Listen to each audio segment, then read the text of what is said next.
Þrjú stig hérna á Breiðholtinu, bragðdaufur leikur. Hver er svona þín fyrstu viðbrögð eftir leik? Já, ég get alveg tekið það að þetta er kannski ekki besti fótboltinn, en við vissum það að við þurftum að hafa fyrir þessu og fórum bara í leiki þannig að við vildum svolítið játna okkur í leikinn og það kannski kom niður á gæðunum.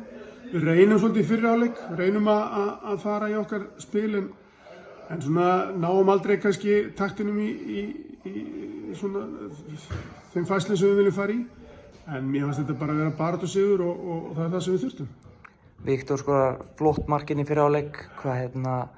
Hann verður öflugur í sumar að hafa hann innanborðs. Já, það er gríðarlega mikilvægt að fá hann líka í gang og hann sé að skora. Hann er búinn að vera í þessu leikjum sem að náttúrulega verður að taka það inn í. Það náttúrulega er ekkert rosalega margir undirbúningsleikir og menn eru kannski ekkert rosalega ferskir í flæði komið í sóknarleikinn. Þannig að það er mjög gott að fá leikmann eins og Viktor í gang og hann skora hann glæsilegt mark í dag. Ég er virkilega ánægður. Hver er svona eitthvað markmið í sumar í deildinni? Einhverju spáð 7. sæti af sérfræðingum? Eina sem ég vil segja það er að við viljum klárlega vera ofar heldur en okkur spáð en mér finnst ekkert óeðlilegt okkur sé spáð þarna. En við viljum halda markmiðunum bara fyrir okkur og við tökum bara klísuna á þetta. Það er bara næsti leikur og það sem skiptir máli.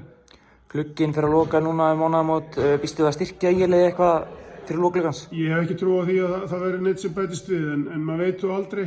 Mér finnst við erum búin að vera með þennan hóp. Þetta eru 20-25 strákar sem við erum með og við höfum lagt mest upp úr því að þessu íringar sem við erum að vinna með. Það verður þá frekar að það verði yngri strákar sem kemur upp. Takk. Flott.